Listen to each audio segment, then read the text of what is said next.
What's happening? Of course, you know it's your boy B Hot Radio Shout. And hey, man, I got one of the funniest men coming out of the A-Town right now as we speak. Navv Greene, what's good up, with it, man? bro? Finally, I'm here, man. Hey, man, I appreciate you pulling up on the play in this thing, man. I was going to come on my own if I ain't get no invite. I was like, damn, I seen people getting seconds and thirds round. I'm like, bro, when the man going to call me? I didn't know. I'm blaming Shard for that because I thought Shard would have made that happen a lot quicker. Yeah, he was supposed to. He knew I was an avid watcher of the show. No, I mean, it goes two ways on this street, though, now, because, I mean, I've been watching your comedy for a long-ass time, from Professor Fleek all the way up until now. I mean, you've been cutting a goddamn fool in this thing. Yeah. I need you to take me to day one, though, Navv. At what point did you realize that you was funny as hell and it was going to be a career choice for you, man? Oh, man, school. In school, I set out to be class clown, from day one. Like when the school year started, I was like, all right, let me start now. And then, I'll be like 3 or 4 in the running. Yeah. But then it was like, man. But now, man, once I had did Your Momma in high school. Okay. The MTV Your Momma show. Yeah. And when I won that, I was like, man, I want to do this. Okay, now, buddy, I mean, you hit MTV in high school. So, I mean, when you went back to school off of that damn show. Oh, man. How was that right now? Because you got to think this, like, we had MySpace, but social media wasn't social media. There yet. It was so still if you TV on TV, time. oh, man. Come on. Man, the teachers would treat me different. Like, Navv could come in when he want to. Exactly. Because I felt like after that, man, me not knowing the game I thought it was going to be like, somebody was going to watch Your Momma and now I'm in movies and all that. Ain't nobody going to get headshots. None of that. I was in high school. Exactly. I was straight with the little money they gave me. Come on now. And then prom was coming up. Exactly. Oh, man. We was straight. Break that down to me, though, Navv. I mean, being on TV so early and realizing that, hey, man, this game ain't going to be no easy, squeezy thing around this thing. I got to put in some work and I got to make some shit shake around here. Well, like at the time, to be honest with you, after I did that, I wasn't thinking going on, like doing this. I'm still in school. Yeah. So it was like. Graduate, nigga. Yeah, my mama talking about college, so I'm looking up colleges and stuff like that. So when I finally, get to college or whatnot, man, I'm sitting there. I don't, you know how you get your classes? Yeah. This girl told me, she was like, I was like, man, I got this early math class. She was like, you could drop it. So I was like, oh, for real? So I dropped that class, dropped another one. So I'm not knowing. You done dropped out. I done damn dropped out. I was taking one class and I had something else. So long story short, I had to start doing my, you know how when you get financial aid. Yeah. But you work study job. Yeah. Man, I work my damn life away, I said, boy.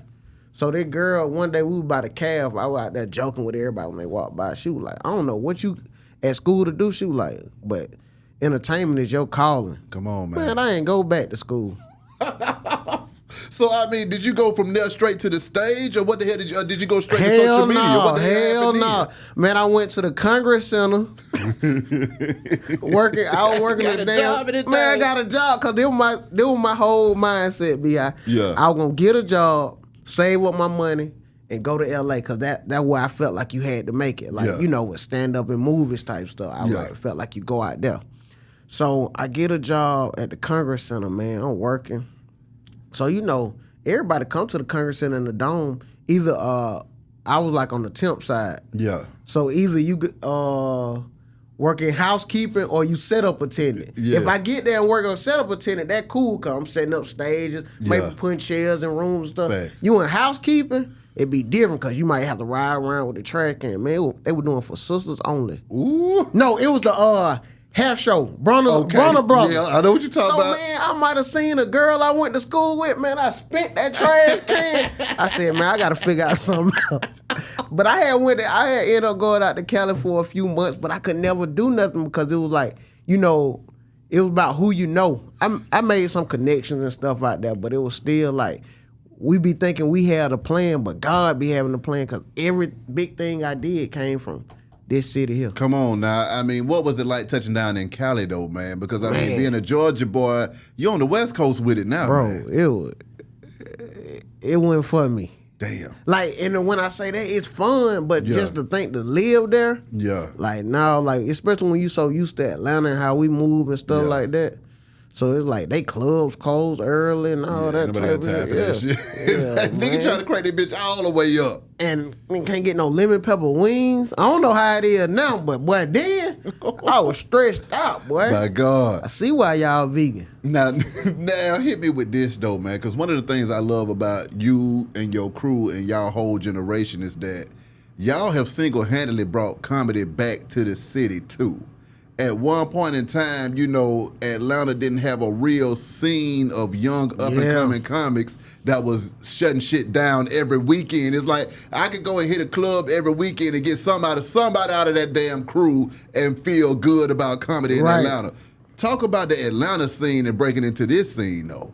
Man, I think the Atlanta scene, like, I don't want to, like, put it with the rap scene, but I think it kind of translate a little bit because, you know, you see what the rap scene did. Like, they had their forefathers, but then when that new generation came, it came like a little, a swarm. Exactly. So I think, like, with the comedy, like, ain't nobody hating on each other, man. Everybody really want to see each other, like, get some, because there's a lot of money out here. Come on. So then it's like, you got to look at it how the other regions already look at Atlanta comedy. Yeah. So it's like, bro, we can't be beefing, and they already looking at us like they see what we doing. Come on now. They see what we doing. So that's another thing. When you look at social media though, man, how do you feel like that impacted your trajectory, being that you was like, okay, what the hell was that stepping stone for you to go ahead and build that fan base and get on the damn map though? Man, after doing MTV too, because see, that's the other thing. After coming off of TV,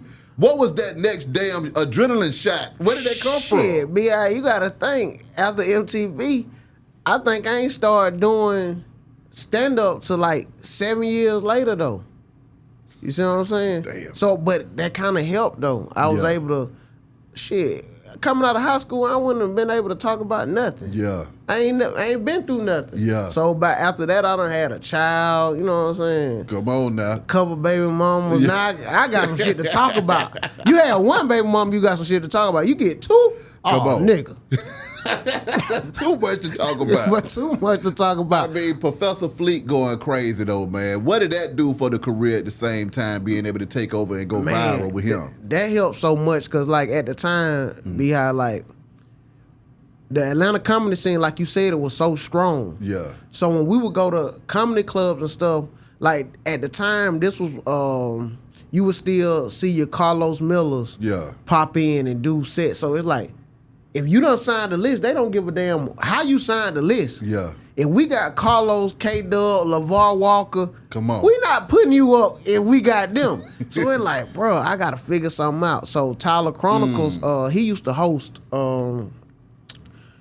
Make 'Em Laugh Mondays. Yeah. So once I started doing I did, it was supposed to be one video though. Because I got tired of people not knowing woman and women. Yeah. Like, my mom is a strong woman. I'm like, bro, that A&E is killing you. Come on, man. Like, bro, women is more than one. Come on. So I was just going to do one video. Yeah. But then after I did that, so many people like, do this one, do this word, do that word. And it just took off. By then, the numbers just were going up. Yeah. I think Candy was the first person, big, like, celebrity that reposted.